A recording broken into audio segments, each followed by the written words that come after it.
neighbors. We are here at Venice Boulevard, 684, and I hope I'm not mistaking the number. And see, and I'm gonna give it to you, Steve, so you can introduce Judy Baca properly. And thank you all for being here. Hi everybody. Thank you all for being here. I want to say thank you to Neuehouse, to Florence, and to Kate for helping this dream come a reality. You know, growing up in Los Angeles, I would take public transportation and drive around LA and see all these murals around, and I was always fascinated by who had the idea to put paint on the wall and tell the narratives of our people. Your work, and today here we are. After a residency at LACMA that just closed, where the Great Wall of Los Angeles was painted, which is now being painted at Bergamot Station in Santa Monica. Art into the daily lives of the communities.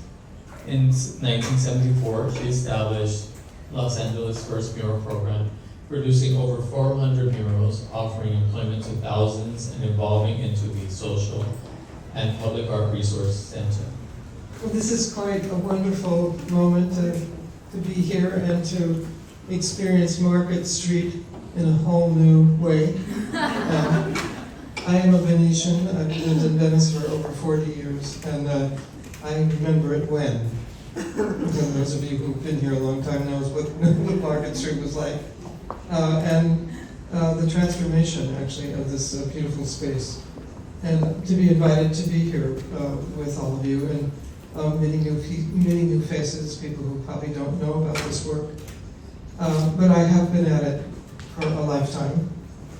And I'm not sure why I would say that I didn't simply find a gallery and put small paintings in the gallery, except that as a young artist, that really wasn't possible. It was not a place for women to be welcomed in museums. I began at a time in which that was not possible. And try a woman of color, and then try on top of that, a woman speaking the truth. So I decided I'll speak the truth, I'll be really poor, and I'll do what I want. So I had to begin an institution. So in order to do the work, I started the Social and Public Art Resource Center. I did it with two other amazing women. One of them is the daughter of the great American historian, Arthur Schlesinger, who worked with the Kennedy administration. And Christina came here to get away from her father. She wanted to have an anonymous life, and she came to Venice, and she signed up on a mural crew. I had no idea who she was, so I took her to East LA and automatically got her introduced into being a gang member. She drank tequila pretty well. She did very well. And also Donna Deitch, whose idea was that she would make the first national lesbian love story. And so she found a book called Desert of the Heart, written by the great Canadian writer, Jane Rule. And so she had this impossible dream. No film had ever been made like that. And Spark put its pennies into helping her do that. And also gave Christina her first real job to work on the murals. The truth of that is that every major city in the world has been built on the banks of a river. And you can see, the results of these amazing cities along the rivers. And Los Angeles did not do that. Instead, it decided that it took up valuable real estate. And our city fathers decided that the river had to be tamed. Not only had to be tamed, but it had to be controlled to the degree that it couldn't expand and contract. In a sense, like a living creature, that's what it did. And not only that, but the stories of the people alongside of the river were also destroyed. So I was one of those families that lived along the river. I was born in Watts, and my mother, a single mother, decided that at a certain point we were going to go upwardly mobile, and we went to the valley. She made a mistake. We moved to Pacoima. Pacoima was yet another place that was not unlike Watts. A mixed community. but I had the great grace of growing up always in African American and Latino communities. And my colleagues, my friends, my neighbors were mixed race. So I understood the founding of the city on the roots of Black and Latino people. And that was the story that I thought I would tell. So I did the thing you do. I went to art school, and I studied basically minimalist art, abstractionism, because that's what we were taught. And I got a D in painting for painting figuratively. My professors thought that was not a good idea.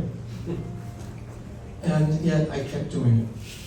I kept doing it. There's something written on the wall by a young person, and what it said was obviously a quote from Ho Chi Minh.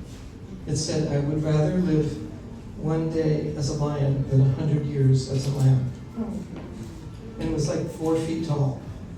And I thought, what if I could make that into an image, right? What if that became an image rather just than text? And so that's what I set about doing. I set about living 1 year as a lion, then 100 years as a lamb, and I began to speak the stories that were not told. And as I began to do that, it transformed my life and transformed those who painted with me. Now, I have the amazing grace of having people that have been working with me for a lifetime, that I've known from the time they were children to the time that they're now grandparents. And the Great Wall is an ongoing process that it's now in its second half mile. So we have painted a narrative of what you're seeing now is the World Wall. And the World Wall is a different piece, and that piece is actually inspired by the kids from the Great Wall, 16-year-olds, and the paintings that we're doing at Bergamot, which I invite you to come and see, and to talk to the junior painters and to my team. They'd be happy to bend your ear and to listen to you and answer your questions. They do a remarkable job. I just stand back now and listen to them and learn something. And we are painting 400 feet right now. As we finish that piece, we'll move into the 70s, the 80s, the 90s. And if we don't run out of money, we'll make it to 2028. And that will be the Olympics. And this work will be seen at the Olympics in Los Angeles. And the mural will be 1 mile long. Wow. Yeah. Wonderful. Can I sneak in? Yes, sneak in. Come on. Yeah, you want to. All right, you guys ready? Big smiles. 1, 2. Beautiful. Let's a couple more. At the end of 2026 funding, and the other is that we need volunteers to help us with research. We have a bunch of